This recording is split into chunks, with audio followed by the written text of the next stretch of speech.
Item ಯಾವುದೇ ಇರಲಿ try ಮಾಡಿ ಆಚಿ ಚಿಕನ್ ಮಸಾಲಾ. ಅಂಗನವಾಡಿ ಕೇಂದ್ರಗಳಲ್ಲೇ ಇನ್ಮುಂದೆ ಎಲ್ಕೆಜಿ ಯುಕೆಜಿ ತರಗತಿಗಳನ್ನು ಆರಂಭಿಸಲಾಗ್ತಾ ಇದೆ. ಮುಂದಿನ ಜೂನ್ ತಿಂಗಳಿನಿಂದ 10,000 ಅಂಗನವಾಡಿ ಕೇಂದ್ರಗಳಲ್ಲೇ ಎಲ್ಕೆಜಿ ಯುಕೆಜಿ ತರಗತಿಗಳನ್ನು ಆರಂಭಿಸಲಾಗುವುದು. ಹಂತ ಹಂತವಾಗಿ ಅಂಗನವಾಡಿ ಕಾರ್ಯಕರ್ತೆಯರ ಬೇಡಿಕೆಗಳನ್ನು ಈಡೇರಿಸಲಾಗುವುದು ಅಂತ ಮಹಿಳಾ ಮತ್ತು ಮಕ್ಕಳ ಅಭಿವೃದ್ಧಿ ಇಲಾಖೆ ಸಚಿವೆ ಲಕ್ಷ್ಮೀ ಹೆಬ್ಬಾಳ್ಕರ್ ಹೇಳಿಕೆ ನೀಡಿದ್ದು, ಆ ಕುರಿತ ವಿವರ ಹೀಗಿದೆ.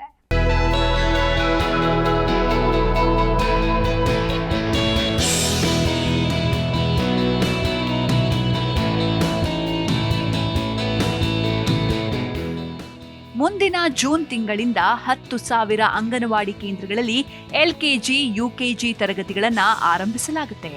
ಹಂತ ಹಂತವಾಗಿ ಅಂಗನವಾಡಿ ಕಾರ್ಯಕರ್ತೆಯರ ಬೇಡಿಕೆಗಳನ್ನು ಈಡೇರಿಸಲಾಗುತ್ತೆ ಅಂತ ಮಹಿಳಾ ಮತ್ತು ಮಕ್ಕಳ ಅಭಿವೃದ್ಧಿ ಇಲಾಖೆ ಸಚಿವರಾದ ಲಕ್ಷ್ಮೀ ಹೆಬ್ಬಾಳ್ಕರ್ ಹೇಳಿದ್ದಾರೆ.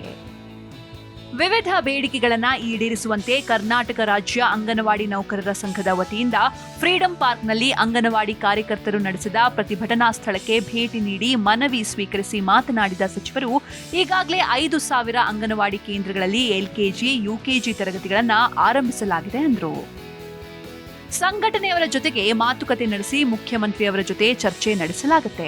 ಮುಖ್ಯಮಂತ್ರಿಗಳ ಸಮಯ ನಿಗದಿ ಮಾಡಿ ಶಿಕ್ಷಣ ಇಲಾಖೆಯ ಜೊತೆಗೆ ಮಾತುಕತೆ ನಡೆಸಲಾಗುತ್ತೆ. MA BEd ಪದವಿ ಪಡೆದಿರೋರು ಅಂಗನವಾಡಿ ಕೇಂದ್ರಗಳಲ್ಲಿ ಕಾರ್ಯಕರ್ತೆಯಾಗಿ ಕೆಲಸ ಮಾಡ್ತಿದ್ದಾರೆ. ಅಂಗನವಾಡಿ ಕೇಂದ್ರಗಳಲ್ಲಿಯೇ ಎಲ್ಕೆಜಿ ಯುಕೆಜಿ ತರಗತಿಗಳನ್ನು ಉಳಿಸಿಕೊಳ್ಳಲಾಗುತ್ತೆ ಅಂತ ಸಚಿವರು ಭರವಸೆ ನೀಡಿದರು. ಈ ಹಿಂದೆ ಮುಖ್ಯಮಂತ್ರಿಗಳೊಂದಿಗೆ ಮಾತನಾಡಿ BLO ಕೆಲಸಗಳಿಂದ ಅಂಗನವಾಡಿ ಕಾರ್ಯಕರ್ತೆಯರನ್ನ ಕೈಬಿಡುವಂತೆ ಮಾಡಿದ್ದೆ. ಆದರೆ BLO ಕೆಲಸಗಳಿಗೆ ಮತ್ತೊಮ್ಮೆ ಅಂಗನವಾಡಿ ಕಾರ್ಯಕರ್ತೆಯರನ್ನ ನಿಯೋಜಿಸಲಾಗಿದೆ. ಮುಂದಿನ ದಿನಗಳಲ್ಲಿ ಇದರಿಂದ ಮುಕ್ತಿ ಕೊಡಿಸಲು ಪ್ರಯತ್ನಿಸಲಾಗುತ್ತೆ ಎಂದರು.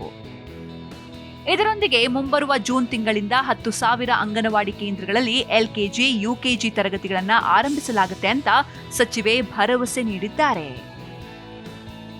Bureau report, Zee Kannada news.